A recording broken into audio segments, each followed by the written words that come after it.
मन्नाथ श्री जगन्नाथ मदगुरु श्री जगद्गुरु मदात्मा सर्वभूतात्मा तस्मै श्री गुरवे नमः। नीलाचल निवासाय नित्याय परमात्मने बलभद्र सुभद्राभ्यां जगन्नाथाय ते नमः। क्रियायोग परंपरार समस्त गुरुमानकु मु प्रणाम करुछि। विश्वर प्रत्येक संप्रदायर गुरुमानकु मु प्रणाम करुछि। उपस्थित भगवत स्वरूपगण सबरी भितरे जगन्नाथ को उपलब्धि करी मु प्रणाम करुछि। जीवनर प्रधान लक्ष्य होउछि भगवत दर्शन और भगवत उपलब्धि। सेथिपाई आमे जन्म ग्रहण करिचे भगवत दर्शन और भगवत उपलब्धि पाई आम्भ मानकर जन्म। एक कथा प्राय समस्ते जानती नहीं, खूब कम लोक जानती। जो माने गुरु आश्रित होइचंती, गुरुंक ठारू दीक्षा ग्रहण करिचंती, सेमाने मध्य ए कथा को भल भावरे जानी नांती। जो माने तत्व गुरुंक ठारू दीक्षा ग्रहण करिचंती, सेई माने भल भावरे जानती आमे जन्म ग्रहण करिछु भगवत दर्शन और भगवत उपलब्धि पाई। एवं सेति मध्यरु जेतिकी जन जानिचंती आमे जन्म ग्रहण करिछु भगवत दर्शन उपलब्धि पाई, सेमानक भितरे खूब कम लोक साधना करती। से साधना भितरु खूब कम लोकंकर भगवत दर्शन आउ भगवत उपलब्धि हुए। तेणु मनुष्य जन्मर लाभ जेबे गोविंदे करे भाव। आमे कथा जानिचे, किंतु से विषय आम एते सचेतन केही नुहंती। भगवान मायार प्रभाव रे ये जीव एते दूर छंदा छंदी पड़ी जे एकता शुणिला परे जानिला परे मध्य से साधना करने को इच्छा प्रकाश करे नहीं।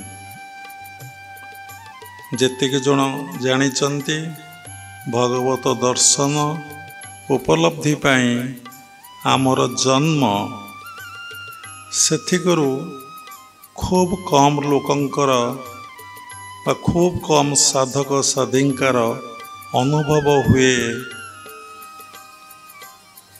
भगवत दर्शन आ उपलब्धि। देखंतु आपण माने समस्ते दीक्षा ग्रहण करिचंती, गुरुंक सानिध्य आसुचंती, साधना मध्य करुचंती, किंतु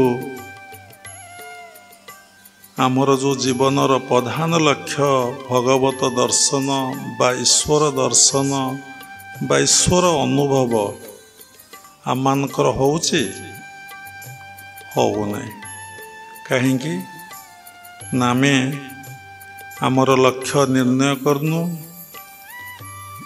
जदि लक्ष्य निर्णय करिचु तापरे आमे एते इम्पोर्टेंस बा एम्फासिस दौनु।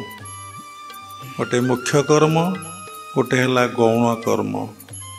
आमे जे ईश्वर को दर्शन आ अनुभव पाई जन्म ग्रहण करिचु, या जे आमर मुख्य कर्म या जे आमर बार्थ राइट ए विषय आमे एते सचेतन नहु जहा फल आमर एते पढ़िला परे एते जानिला परे सत्संगर आश्रय नेला परे आम मानकर भगवत दर्शन भगवत उपलब्धि केबे हो नहीं।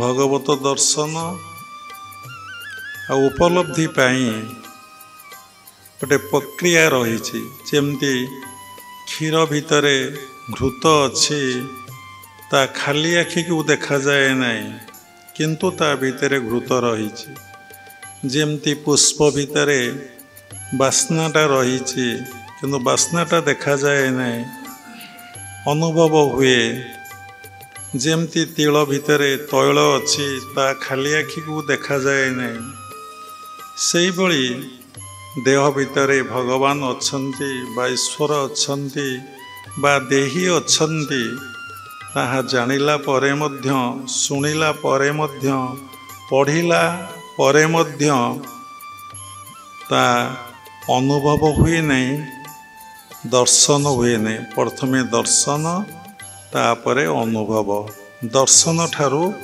अनुभवटा होची बहुत बड़ कहीं आम मानकर दर्शन आउ अनुभव हो नहीं कौन पाई कि हो नहीं तार कारण कौन समस्ते आमे जानिले आमर जन्म केवल एइथिपाई कि कहीं दर्शन आउ अनुभव हो नहीं आमे सबुबले जीवबोध अवस्थारे रही जाऊचे सबुबले मु आउ मोर भाव नहीं कि आमे सबुबले बंचुचे कहीं आमे ईश्वरीय भाव भगवत बोधरे बा आत्मबोधरे आम जीवनटा को कहीं आमे अतिवाहित न करुचे जेते आमे जीवबोध अवस्थारे रहिबा सेते दुख सेते जंत्रणा सेते कष्ट सेते सुख सेते दुख मध्य मिलिबो शांति आउ आनंद केतबले मिलिबो नाही जेतेबले आपण आत्मबोध अवस्था रहिबे सबुबले आनंद ही आपण को प्राप्ति हबो जे कोनोसी सिचुएशन रे जे कोनोसी अवस्था रे जे कोनोसी स्थान रे जदि आत्मबोध अवस्था रही आपण प्रत्येक सिचुएशन रे आनंद ही प्राप्ति हब तेणु आमर साधना नहीं